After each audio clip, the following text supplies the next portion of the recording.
देश की बेटी निर्भया से भी ज्यादा हैवानियत वाला काम अशोक गहलोत ने राजस्थान में रोज करवाया है। उसमें से एक नाबालिग बेटी मेरे पास आकर के यह बताती है कि किस प्रकार उसको नंगा करके उसके प्राइवेट पार्ट में डंडा डाल दिया गया, और वो बेटी चाहती है कि वो सारे तथ्य और सारे सबूत आप भी देखें और आप भी जानें। यह मामला उसी अश्लील सीडी और ईडी से संबंधित है जिसका शोर मच रहा है, जिसके बारे में राजस्थान में हर आदमी पूछ रहा है हुआ क्या था। अशोक गहलोत के सबसे ज्यादा विश्वास पात्र, जिसको प्रियंका गांधी घर जाकर टिकट देकर आई थी, बाड़मेर के कांग्रेस विधायक मेवाराम जैन ने कई नाबालिग बच्चियों के साथ यह कुकर्म या गलत काम किया था। इसमें यह तथ्य भी आपके सामने आएगा कि एक बाड़मेर का पत्रकार सबल सिंह भाटी वर्षों से बिस्तर से इसलिए नहीं उठ पाया है क्योंकि मेवाराम जैन एमएलए ने उसके पैर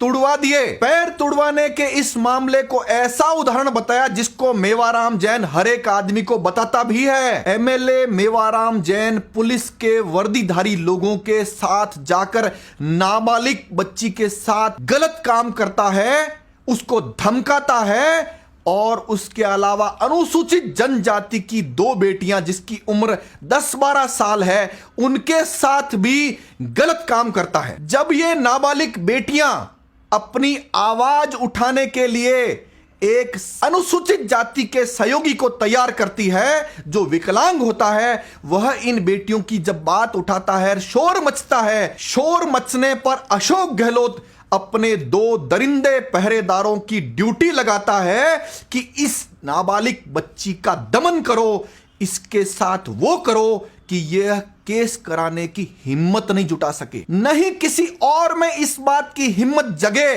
कि वह किसी नाबालिग अनुसूचित जनजाति की बेटियों के लिए खड़ा हो सके। दरिंदे पहरेदार के रूप में जोधपुर पुलिस का कमिश्नर रविदत्त गौड़ इस बात का ठेका लेता है कि नाबालिग बच्ची का न तो मुकदमा दर्ज करूंगा और साथ में मेवाराम जैन को बचाने के लिए वो सारी सीडी से संबंधित समस्त सबूत नष्ट भी कर दूंगा। मामला जोधपुर का होते हुए बाड़मेर का दूसरा दरिंदा पहरेदार एसपी दीपक भार्गव कहता है कि मैं बाड़मेर में लाकर उनको कूट पीट करके सारे सबूत नष्ट करवा दूंगा। क्या अशोक गहलोत की इच्छा के बिना 100 पुलिसकर्मी सादी वर्दी में गुंडों के साथ जाकर के उन नाबालिग बच्चियों को और उनकी मदद करने वाले अनुसूचित जाति के विकलांग व्यक्ति को उठा करके जोधपुर के एक तस्कर के फार्म हाउस पर ले जाते हैं जहां पर एक भी महिला पुलिसकर्मी नहीं थी। वो फार्म हाउस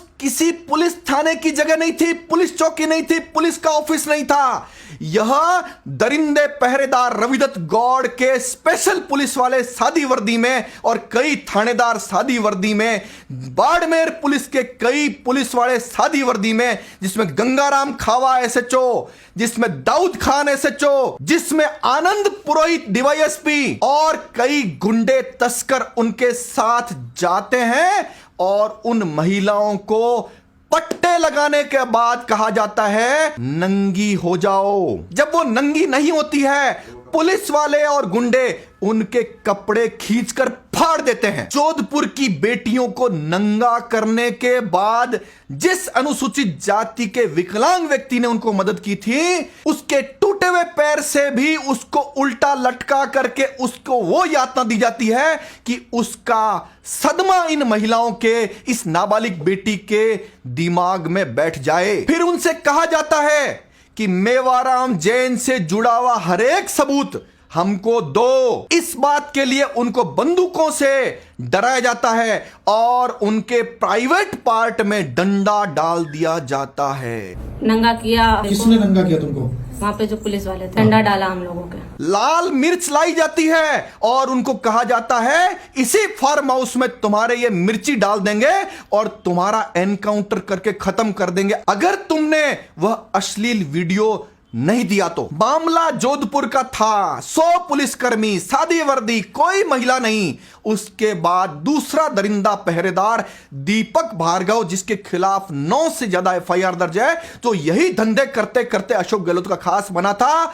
उन महिलाओं को और उस विकलांग व्यक्ति को बाड़मेर में ले जा करके बंद कर देते हैं। बाड़मेर का एक वकील जो इनको लीगल मदद कर रहा था, उसको भी यातना दे करके बंद कर दिया जाता है। वकील के परिवारजन राजस्थान में बार काउंसिल जो बनी हुई है वहां जाकर निवेदन करते हैं वकील के साथ अन्याय हो रहा है, लेकिन अशोक गहलोत से हर महीने 1 करोड़ रुपया लेने वाले व्यक्ति MS सिंघवी जो बार काउंसिल ऑफ राजस्थान का मेंबर है, घनश्याम सिंह राठौड़ जो बार काउंसिल का मेंबर है, सुनील बेनीवाल जो बार काउंसिल ऑफ राजस्थान का चेयरमैन था, चिरंजी लाल सैनी अशोक गहलोत का सबसे वफादार, और नवरंग लाल चौधरी सहित कई बार काउंसिल के लोग उस वकील के साथ नहीं खड़े होने के लिए पूरी बार काउंसिल पर दबाव बनाते हैं और वकील समुदाय को भी कहते हैं कि इस वकील के साथ मत खड़े होइए। भला हो ईडी का जिसके कारण से ये सारे तथ्य हमारे सामने आ पा रहे हैं। दरिंदे पहरेदार रविदत्त गौड़ की भूमिका देखो, जो अशोक गहलोत द्वारा मलाईदार पद पर जोधपुर कमिश्नर रहते हुए क्या क्या धंधे करता है। नाबालिग बच्ची के साथ जो घटना हुई उसकी शिकायत रविदत्त गौड़ के पास जैसे ही पहुंची, उसने मेवाराम जैन को और अशोक गहलोत तक पहुंचा दी। आज वो नाबालिग बच्ची दर दर की ठोकरें खा रही है। मेवाराम जैन जो खुलेआम वीडियो में कहता है कई राजस्थान हाईकोर्ट के जज मेरे रिश्तेदार हैं, और अशोक गहलोत खुलेआम कहता है मेरी सिफारिश से कई हाईकोर्ट जज बने हैं। जनता में और पुलिस में भ्रम की स्थिति पैदा कर दी है, अधीनस्थ न्यायालयों में भ्रम की स्थिति पैदा कर दी है। इसलिए उन सभी निर्दोष लोगों के खिलाफ अन्याय न केवल पुलिस कर रही थी, कहीं न कहीं कोर्ट भी औजार बन गए इन सब दरिंदे पहरेदारों के। ये दरिंदे पहरेदार उन सब पीड़िताओं और पीड़ित परिवारों के मोबाइल लाते हैं और उनको कूट कूट कर चूरा बना देते हैं और उसके बाद उसको तेजाब में गला देते हैं। लेकिन ये दरिंदे पहरेदार भूल गए कि जब तुम 100 पुलिस वाले जा रहे हो, कईयों के मोबाइल तुमने बंद भी कराए थे, लेकिन कई पुलिस वालों के मोबाइल और जो गुंडे आपके साथ गए थे उनके मोबाइल चालू थे, जिनकी लोकेशन उस तस्कर के फार्म हाउस पर आएगी। कांग्रेस विधायक मेवाराम जैन और उसके साथी राम स्वरूप आचार्य ने नाबालिग बच्ची के साथ कैसे दरिंदगी की, जब यह सीडी, सीबीआई, ईडी या न्यायालय देखेगा तब उसके सामने सारे तथ्य आएंगे।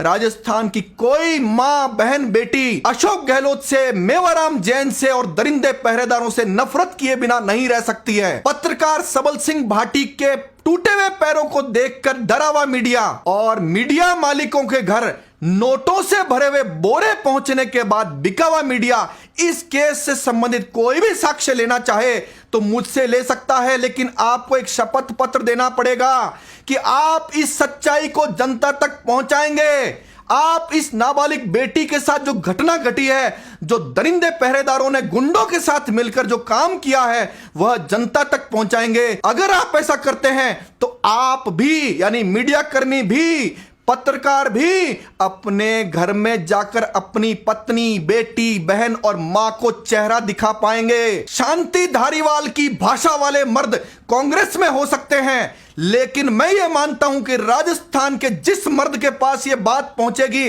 वह इस बात को हर एक नागरिक तक पहुंचा करके जब तक इन बेटियों के साथ न्याय नहीं हो जाए, जब तक ये दरिंदे पहरेदार और खादी में छुपे हुए रंगे सियार इनकी सच्चाई जनता के सामने पहुंचाने का जो मैंने बीड़ा उठाया है, इसके लिए मुझे परवाह नहीं है। मुझे किसी भी हद तक जाना पड़े तो जाऊंगा।